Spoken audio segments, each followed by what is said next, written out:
do well at training others, they are not on the road to mastery. A master, I remember watching a woman. She was a pastor. Her husband was a pastor of church, a major AME church, and she would have people go fold the napkins. And these was adults. They would fold the napkin. I never forget. Someone was sitting there, they had me laughing about the whole thing. And she says, "Now, baby, can you bring those napkins over to me?" Says, "Okay, you fold 3 already. I know you have a lot. Come, let me see how you fold it." "Oh no, I don't want to fold like that. Put it this corner to this corner." But by nature, she was a teacher. She had no doubt 40 years in education. She was a master. She understood as a master, you don't tell someone to do something one time and leave them. They have to be on that road, consistently connected to that journey. Take your time. And you have to pay the price for helping to overcome the mistakes. That's why every time we get ready to start something new, even in this ministry, and I know we have some side effects with, we got some things going on with the prophecies. And I know all of you have, you enjoy the prophecies that are coming in probably from the conference call. But that now takes, every time we try to develop something for you, it requires more attention until it is mastered. What do you think about that, Prophet Cynthia? Because I know lately we've changed our system around, and now you've got to sit there and record the prophecies and set them on tracks. And I mean, when you became a prophet, you never thought that this would have been part of your training as a prophet. Well, Master probably understand that you can't stay in the same spot. There has to be growth. And with growth, it means change has to come. And so you have to always be looking at your system and trying to figure out what's a better way to do it. And so that's why change is coming, because there's a better way it can be done. But understanding that, you also know that there's learning curves to everything that you do. You don't usually get it right the first time. You see a vision, you're trying to perfect it, and there's steps that you take to get there. You do something, you stand back and look at it and say, okay, this part was good, this could be better, and you keep critiquing it. And you really end up in mastery when you do that. You just can't get frustrated. You have to keep critiquing it and making it better and better, and you get there. Amen. Terry Linston says, I love the recorded prophecies. But, Terry Lynn, if you got the wrong person's prophecy, you wouldn't love it. It would kill your experience. And that's why a master understands your distrust in me is too expensive.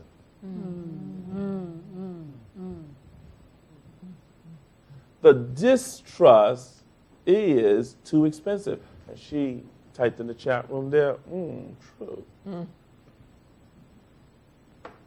Amen. So we begin to see that you learn to become a teacher. A master, you're going to love this prophetess, Laura Higdon, so you can understand what you went through yesterday. A master learns to perform in public.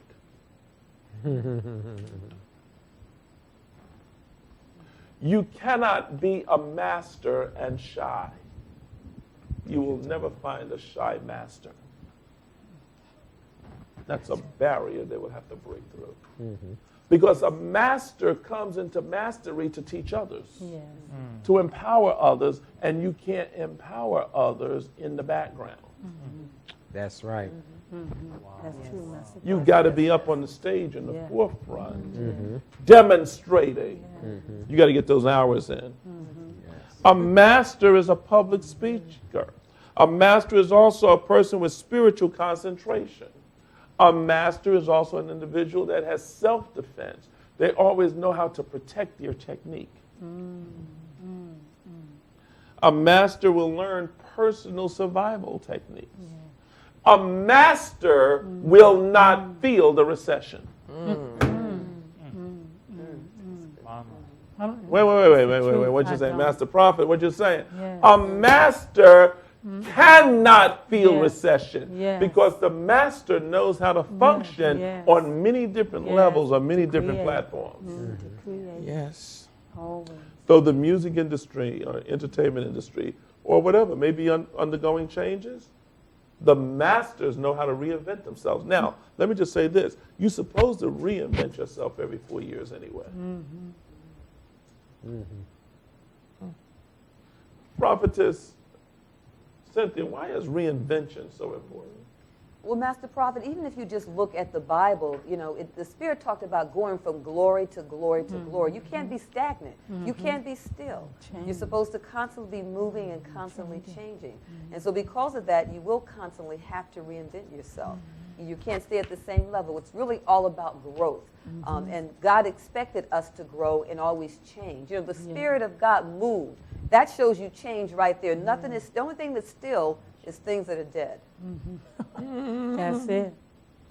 Amen. Prophetess Masquerade, what you want to say? Yes, I like what Prophet Cynthia Clark was saying, because I used to hear my mama say, some of us midgets in the Lord.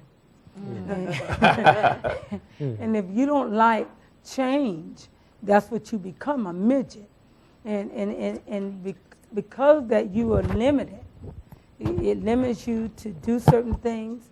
And again, things are constantly changing. The world is constantly changing. So you got to move with change. Change will never be able to stop. You can't alter it. You just got to learn how to flow with it and move with it. And let me tell you, everybody has to change. No one is excluded. Master Prophet. Amen. Prophetess Mary Joy, what would you like to say? Yes, as Prophetess Cynthia said, growth demand change.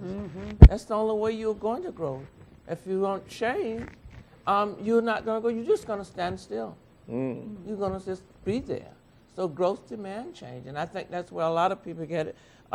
They don't want change. Oh, well, we did it this way last year, but then this is 2010 now. So you can't look back at 2009. This is 2010 because you did it with 2009, and you haven't grown in it since 2009. Wow. So you have to adjust your body to change. Yeah. Amen. And mastery is so important, and this is why we're doing the book on the 10,000 hours. This is going to be really amazing.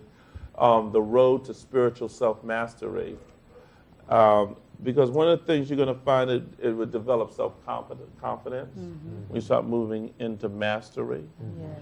Not only does it develop self-confidence, self-esteem. Yes, Your self-esteem begins. See, a master does not have low self-esteem. Yes. A matter of fact, a master in some ways can be quite arrogant and don't have patience with ignorance. It's true. So masters are great teachers.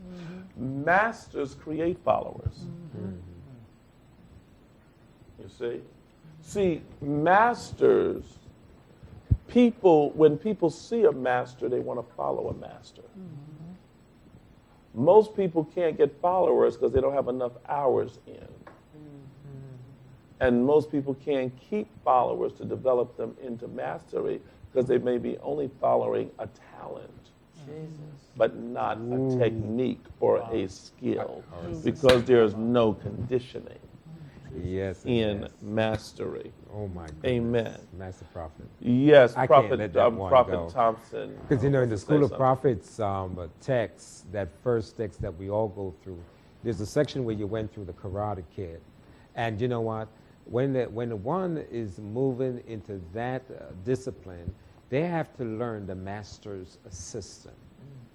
And when you violate the process of the system, you can never step in the shoe of the master and walk with great impact in that whole discipline.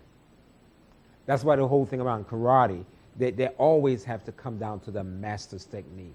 And when you said that, it brings me back to a whole lot of karate movies that I've watched, and watch how great talent came to great masters, but they end up being rebel rather than being a system or a protege of the master. Well, even when you begin to look at this, you never became a great student until you began to hate your master.